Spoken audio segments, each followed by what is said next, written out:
एक विशेष उद्देश्य को लेकर बैठते हैं। एक सप्ताह में जो हमने अच्छा किया, जो हमने बुरा किया, दोनों पर हम लोग चिंतन करते हैं, विचार करते हैं। हमसे जो बुराई हुआ आगे ऐसा ना हो, इसके लिए हम संकल्प लेते हैं। आगे हम अच्छा बने, इसके लिए संकल्प लेते हैं। इसी के लिए हम यहाँ बैठते हैं। बहुत सारे भाई आज पहले दिन आए होंगे, नए होंगे, बहुत भाई पुराने होंगे। एक चीज हमेशा याद रखिए, जब किसी के जीवन में अच्छा समय आने वाला होता है तभी उसका मन अच्छे जगह जाने का होता है। ये पहला परिणाम। नहीं तो आप कहते रह जाओ, किसी को नहीं आ पाता। बहुत दिन से बहुत लोग सुनते रहते हैं कि हमें जाना चाहिए गायत्री परिवार में, गायत्री मंदिर में, वहां युवाओं का कार्यक्रम चलता है। लेकिन कई भाई जब बात करते हैं तो कहते हैं कि बहुत दिन से सुनते थे लेकिन टाइम नहीं मिलता था, मन भी नहीं करता था। आज आ गए तो लगा मेरा जीवन बदल गया। ऊपर से हर चीज के बावजूद भी मनुष्य की बुद्धि जो है सीमित दायरे में बंधी हुई है, सीमित दूरी तक ही देख सकता है। उसके बाद क्या होगा, उसके बाद क्या होगा ना हम जानते हैं, आप जानते हैं। हमारे देखने की क्षमता कितनी है। यहाँ खड़े हो जाए तो सामने क्या है भाई बताओ, तो आप कहोगे साहब सामने तो खिल है। खिलने के बाद क्या है वो हम नहीं देख पाते। इसका मतलब ये नहीं होता है कि जो हम नहीं देखते हैं वो चीज नहीं है। नहीं साहब हमें तो नहीं दिखाई पड़ रहा, उसके बाद कुछ इसलिए वो हो ही नहीं सकता, ये गलत बात है। हम जो देखते हैं सिर्फ उतना ही सत्य नहीं होता। हम जो नहीं देखते हैं वो भी सत्य है। हम नहीं देखें, हमारे पास वो इंस्ट्रूमेंट नहीं हो, हमारे देखने की क्षमता नहीं हो, ये बात है। इसलिए भारत में हमेशा इस बात पर ध्यान दिया गया कि हम दूरदर्शी बने, दूर तक देखने की क्षमता हमारे अंदर हो। और इसके लिए ये दूर तक देखने की क्षमता कैसे विकसित होगी? जब हमारा मन, हमारा स्वभाव, हमारा चिंतन, हमारा विचार अच्छा होगा। गंदे मन, गंदे विचार से व्यक्ति कभी दूर तक देख ही नहीं सकता। वो हमेशा शॉर्टकट फार्मूला ढूंढेगा, सोशल इंजीनियरिंग करेगा। जात पात किस जाति का कहाँ इक्वेशन कितना सेट बैठता है। तो आपने चुनाव में देखा जितने इक्वेशन थे सब फेल गए। सारे लोग मैथमेटिक्स का फार्मूला लेके बैठे थे, ये जाति का यहाँ इतना संख्या, इसको इतना जोड़ो, इतना घटा दो, ये वाला ये हो जाएगा। किसी का कुछ हुआ ही। इसका ये मतलब है कि ऊपर वाला है इन दिनों भारत को कुछ विशेष शक्ति के साथ दुनिया के सामने उपस्थित करना चाह रहा है। इस इंडिकेशन को जो नहीं समझता, जो बेवकूफ है, उसको क्या कहा जाए। लेकिन कुछ ना कुछ इंडिकेशन है इस ब्रह्मांड में कि भारत को दुनिया का सबसे बड़ा महाशक्ति बनना है और पूरे दुनिया का नेतृत्व भारत को करना है। और इस बात को अगर हम कहते, हमारे जैसे छोटे लोग कहते, छोटे विचार के लोग कहते, तो हो सकता है आप कह सकते थे कि साहब आप कह रहे थे। दुनिया के जितने बड़े बड़े भविष्यवाणी करता हुए, gym Dixon, professor Harare, नस्ट्राडामस, Swami Vivekananda, महर्षि अरविंद, तमाम लोगों ने जो बातें कही, अब लगता है कि वो शायद सत्य हो गए। उन तमाम लोगों ने एक बातें कही, अपनी भविष्यवाणी में लिखी कि आने वाला भारत कैसा होगा। स्वामी विवेकानंद ने अपनी भविष्यवाणी में लिखा है कि आज हमारा देश कब नहीं था, जिस समय देश गुलाम था, जिस समय अंग्रेजों का साम्राज्य था, उस समय उन्होंने लिखा है आज हमारा देश गिरा अवश्य गया है, लेकिन जब उठेगा तो दुनिया देख के दंग रह जाएगी, इसका समय आने वाला है। तो उस समय उन्होंने लिखा है ऐसा समय आएगा जब चूहे भी शेर हो जाएंगे, चूहे भी शेर हो जाएंगे। चूहे शेर होते सुने, अब हम लोग जैसा चूहा भी शेर बन के कहा रहा है। चूहे ये लिखा है उन्होंने कि भारत की जो तकदीर बदलेगी वो युवाओं के बल पर बदलेगी। और ये युवा कौन होगा? इसी भारत का होगा। और जिसको लोग अनगढ़ कहेंगे वो इतना बड़ा प्रचंड शक्ति बन के उभरेगा, सारा विश्व आश्चर्य में पड़ेगा, पूरी दुनिया आश्चर्य में, जो घटाव करने वाला, गुना भाग करने वाला करता रह जाएगा, भारत आगे बढ़ता चलेगा। आज पूरी दुनिया में हड़कंप मच गया।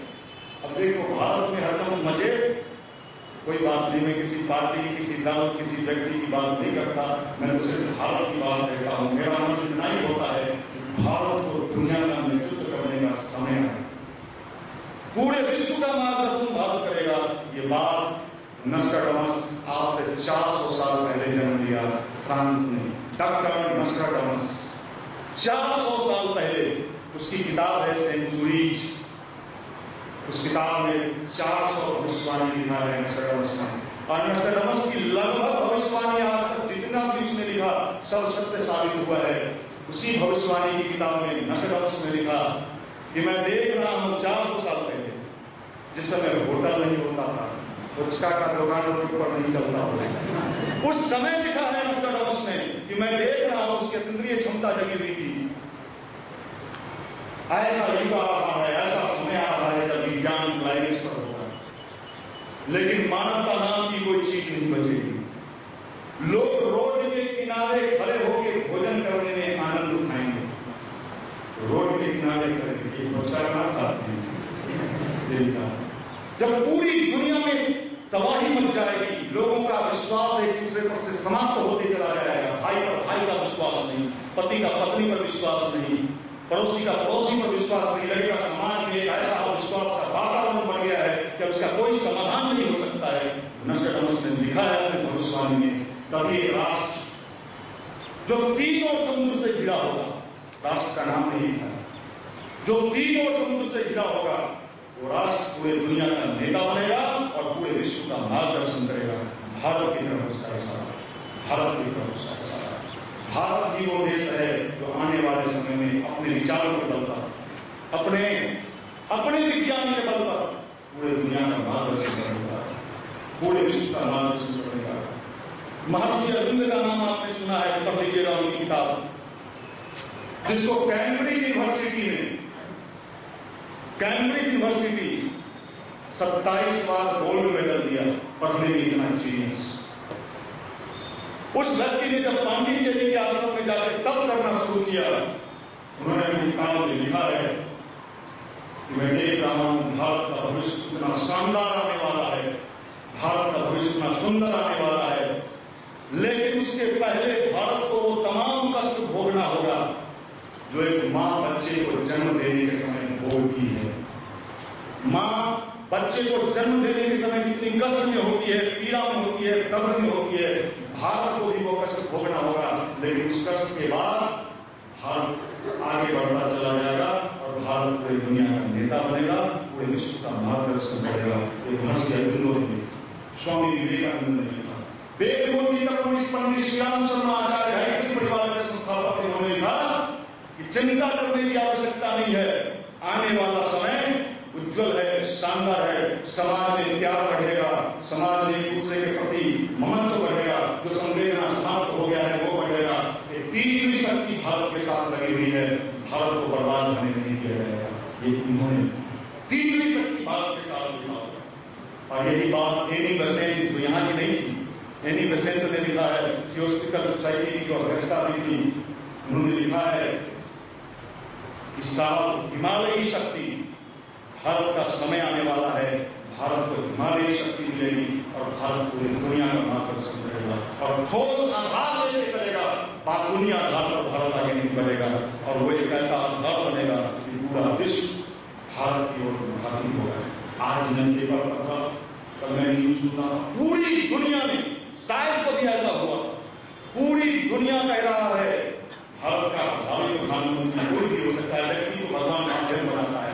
आप सिर्फ व्यक्ति की बात पर चले जाते हो, फलना होता है, व्यक्ति को माध्यम बनाया जा सकता है, व्यक्ति हमेशा माध्यम बनता है, खेल उसका होता है, परमात्मा का होता है। पूरी दुनिया के लोग कह रहे हैं मेरे यहाँ आ जाओ, मेरे यहाँ आ जाओ, यहाँ तक कि पाकिस्तान कह रहा है मेरे यहाँ क्या है, बांग्लादेश कह रहा है मेरे यहाँ क्या है, सब बुला रहा है, रुक जाओ भाई, थोड़ा धैर्य रखो, हमें तो सब जगह जाना है, क्योंकि डॉक्टर को हर मरीज के यहाँ जाना पड़ता है, हम नहीं जाएंगे,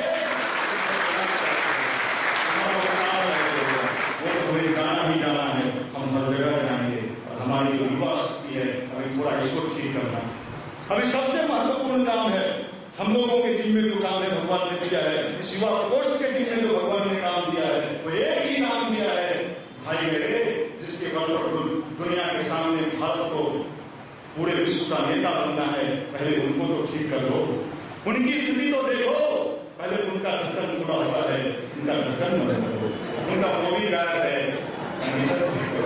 हम लोगों के जिम्मे यह ड्यूटी मिला है, हम लोगों को कहा गया है कि आपको राजनीति में नहीं जाना है, आपको किसी राजनीति में भाग नहीं लेना है, आपको तो इनके बीच जाना है, इनके बीच जाके इनका इलाज करना है। इसलिए मैं इस युवा प्रकोष्ठ को कहता हूँ कि युवाओं का सर्विसिंग सेंटर है, आप आओ, आपके गाड़ी से धुआं दे रहा है, क्यों दे रहा है, इंजन में खराबी है, कहाँ प्रॉब्लम है, क्यों खराबी हुआ, बॉडी को ठीक लग रहा है स्ट्रक्चर, इंजन में कहाँ प्रॉब्लम है, मानसिक स्थिति कैसी है, अगर आपकी मानसिक स्थिति मजबूत हो जाए, मन की ताकत मजबूत हो जाए, तो मैं आपको कह देता हूँ इस दुनिया में रास्ता मिल कर रहेगा। दिक्कत तो यह है कि हमारा मानसिक स्थिति कैसे ठीक हो, और इसको ठीक करने के लिए एक ही अभियान चलाया जा रहा है, वो राइटिंग परिवार का पुष्टियों से चलाया जा रहा है। ये अभियान है जवानी बचाओ आंदोलन, युवा पकड़ो आंदोलन, पकड़ पकड़ के लाते, खड़ा होके लाते, क्यों? उनको पता नहीं है कि हम पागल हैं। पागलों को कहां पता चलता है कि वो पागल है, वो तो डॉक्टर को भी पागल कहता है। आप बाजार समिति में खड़ा हो, मैं खड़ा होगा, देखिए आपके बीच खड़ा होकर स्पीच देना, पूरे दुनिया में लाइव टेलीकास्ट चल रहा है, नेट के माध्यम से पूरे वर्ल्ड में लाइव टेलीकास्ट इस कार्यक्रम का चल रहा है। कोई भी व्यक्ति 8 बजे से 10 बजे लाइव देख सकता है। आप बाजार समिति में खड़ा होगा, आसान काम नहीं, सब खड़ा हो नहीं हो सकता। इसके लिए बल चाहिए, ताकत चाहिए, कौन दे रहा है? वो दे रहा है। अंगद रावण के दरबार में चला गया, चला तो गया, पैरा डाल दिया, बाद में जब वहां से आया सब पूछा कैसे हिम्मत उठाया, उन्होंने कहा मेरा हिम्मत कहाँ था, हम तो इनके बल पर कूद रहे थे, इनका नाम लेके पैर लगा दिए, अमेरिका ने ये समझे। याद रखिए स्वामी विवेकानंद के साथ भी ऐसा ही हुआ था। जब वो शिकागो में गए, उन्होंने लिखा है कि मुझे क्या बोलना है, क्या स्पीच देना है, मेरे समझ में नहीं आ रहा था। एक से एक दुनिया में विद्वान लोग उस मंच पर बैठे हुए थे, और विवेकानंद का तो कोई गिनती नहीं था कि ये कौन है, कहां से आया है। लोग हंसता था देख के, तुमको भी बोलना है। विवेकानंद को देख के लोग हंसता था कि तुमको भी बोलना है, तुम भी बोलेगा। सारा बड़े बड़े योद्धा, बड़े बड़े विद्वान, बड़े बड़े नामी लोग जब बोल लिए, अंतिम में किसी को दया आ गया, अच्छा ये बच्चा बहुत देर से ये लगता है युवा बैठा है, आओ ये कोई सन्यासी लगता है, यार पढ़ लीजिएगा किताब, बुलाया, तुम भी बोलोगे, इंडिया से आए हो, मजाक बनाने के लिए, मजाक बनाने के लिए कौन सा सब्जेक्ट मिला स्वामी विवेकानंद को, कहा कि ठीक है तुमको बोलना ही है तो 0 पर बोलो, शून्य पर बोलो। विवेकानंद ने कहा ठीक है। और आपको बताएं, जब विवेकानंद शून्य पर बोलना शुरू कर दिए तो पूरे ब्रह्मांड को ही उन्होंने शून्य बना दिया, और जब ताली की गड़गड़ाहट बजी तो लोगों को लगा देगा इसको तो हमने बेवकूफ बनाने के लिए दिया था, ये तो पूरा चैलेंज करके दिखा के चला गया। ये साधारण बात नहीं है। और विवेकानंद ने लिखा है, मुझे पता नहीं मुझे क्या बोलना था, मेरे जो गुरु थे, जो उन्होंने शरीर भी छोड़ दिया था, उनकी शक्ति मुझे आभास हुआ, वो लगातार मुझे शक्ति प्रदान कर रहे हैं, शक्ति दे रहे हैं, और मैं उन्हीं की बातों को बोल रहा हूँ, उन्हीं की बातों को बोल रहा हूँ। याद रखिए, मैं बहुत पहले से एक बात कह के आ रहा था आप लोगों को कि साहब समय रहते अपने चाल को ठीक कर लो। अगर समय अभी भी इशारे को अगर नहीं समझ रहे हैं प्रकृति के, तो ऐसे लोग जो ये सोचते हैं कि हम मच करके चलेंगे, उनको टच करने वाला भी कोई नहीं मिलेगा, उनका बोरिया बिस्तर बंद आ जाएगा इस पटना में। इसलिए समय रहते जागो साथी, किंचित देर न हो जाए। आप समय रहते जग जाओ। जमींदारों को भी ललकारा था गांधी ने जमींदारों को ललकारा था कि भाई मेरे साथ दो, लेकिन जमींदार लोग मौज पर ताव दे रहे, जगाएगा अंग्रेज को भगाएगा, गणित जोड़ता था जमींदार सब, गणित। हमारा ताकत इतना, हमारा शक्ति इतना, अंग्रेज का ताकत इतना, अंग्रेज का शक्ति इतना। लेकिन उसी जमींदार में से कुछ जमींदार समझदार थे, चाहे उस समय के अनुसार बेवकूफ थे, निकल के युवा मंडल में चले आए। लौज छोड़ के ना चल भाई बात सही हो, चल जो और जमींदार लोग थे उनके रिश्तेदार को जमींदार थे। मैं सही घटना बता रहा हूँ।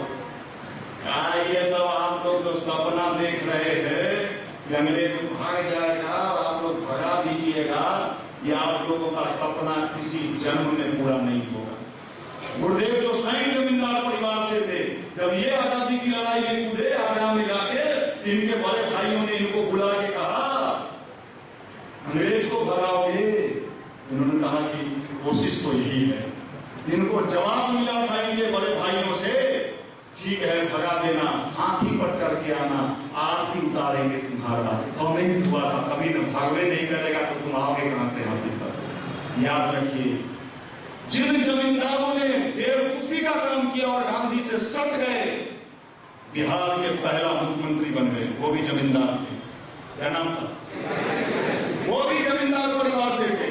दूसरे मुख्यमंत्री भी जमींदार परिवार से थे।